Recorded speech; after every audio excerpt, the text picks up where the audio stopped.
1934, she's a force.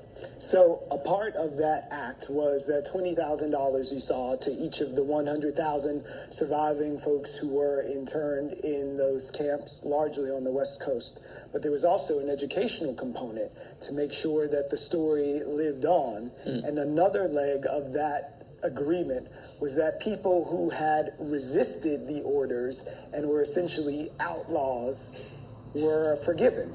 Right.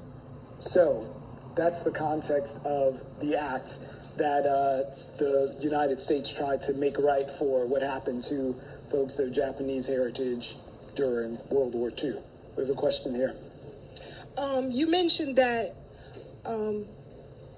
it would take more conversation, more study to figure out exactly where we can allocate reparations from. But Israel didn't have to do that. So why do we have to do that? And when you mention Conyers' 1984 initiation of the reparations study, that's ridiculous. All these years and you're still talking, and now Sheila Jackson Lee picks it up? No more conversation. There's a reason why you have over 20 candidates on the Democratic Party. Is because they lost their black base, and we are finished. We are done. And we will get ours by hook or crook, as Malcolm said, by any means necessary. I don't want to hear about what Ta-Nehisi Coates is talking about during former President Barack Obama's presidency. We are clear in that. Those two presidencies were a presidency for the LGBTQ, had nothing to do with African people, although we put him in office 98%, twice.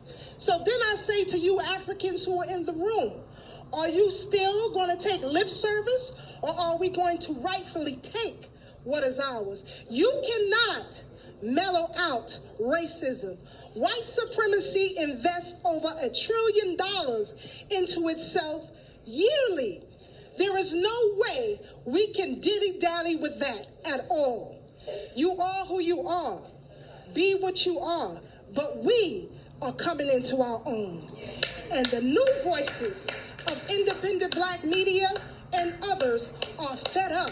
So either you're on the same page with us, or we're going to run you over. I don't want to hear about institutions that will help us to educate ourselves a little bit better, to work within a white supremacist system. That no longer works. I know my heritage. I have certificates from 2 uncles who fought for our freedom during the American Civil War. My uncles did that. Lincoln didn't give us nothing. Those black men and women fought for our freedom. 2 of my great-great-grandparents owned speakeasies right here in Brooklyn before the Irish came and rioted and took it from them. I'm clear on who my people are. I am clear on my heritage, and I want what's mine by hook or crook.